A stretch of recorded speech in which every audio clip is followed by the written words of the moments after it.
Hey everybody, it's Jason Blaha with Ice Cream Fitness here. Sorry, I'm going to be covered up a lot more in the mornings for a while because I'm in the middle of this British winter and it is cold in my flat in the mornings even with the heat on.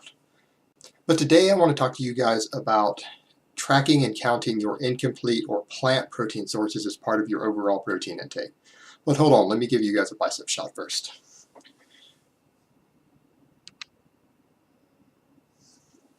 Alright, I'm getting a lot of people asking this question in my videos where I discuss optimal protein needs.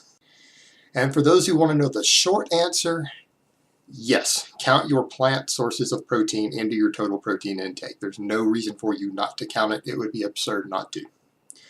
Now, for those who want a long answer, let's really look at the differences between complete proteins and incomplete proteins and amino acid profiles.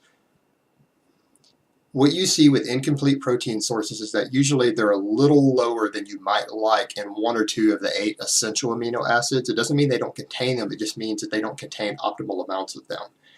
And when you add them to other sources of protein, it usually balances back out.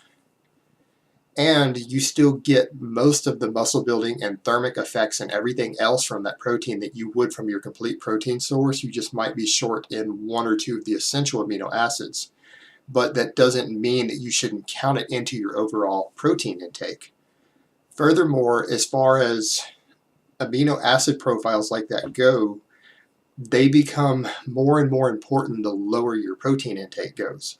But if you're consuming protein intakes above the minimum needs for optimal muscle growth, you can completely ignore amino acid profiles. If your minimum protein intake for you to make optimum gains is 160 grams and you're eating 220 grams a day, you could probably get just about all of that from incomplete protein sources as long as they were varied and you were getting a mix of different ones and still see optimal gains in muscle tissue. And let's go back and look at my protein recommendations. My protein recommendations are for people who want to see optimal gains in muscle mass. It doesn't mean that that's required to see good gains. It is possible for a person to make pretty decent but suboptimal gains in muscle mass consuming half of the protein that I recommend. And you might still reach your end goal doing that, but it's going to take you longer. If your other factors are not in place, you're not necessarily getting a whole lot of benefit from consuming optimal protein intake numbers if your training isn't stimulating an optimal amount of muscle tissue. If you're only stimulating 70% of your potential muscle gains through your training of what you could be stimulating, then realistically you don't necessarily even need a perfect diet for gaining muscle or a perfect amount of protein because you're not going to gain that muscle anyways because you didn't stimulate the growth.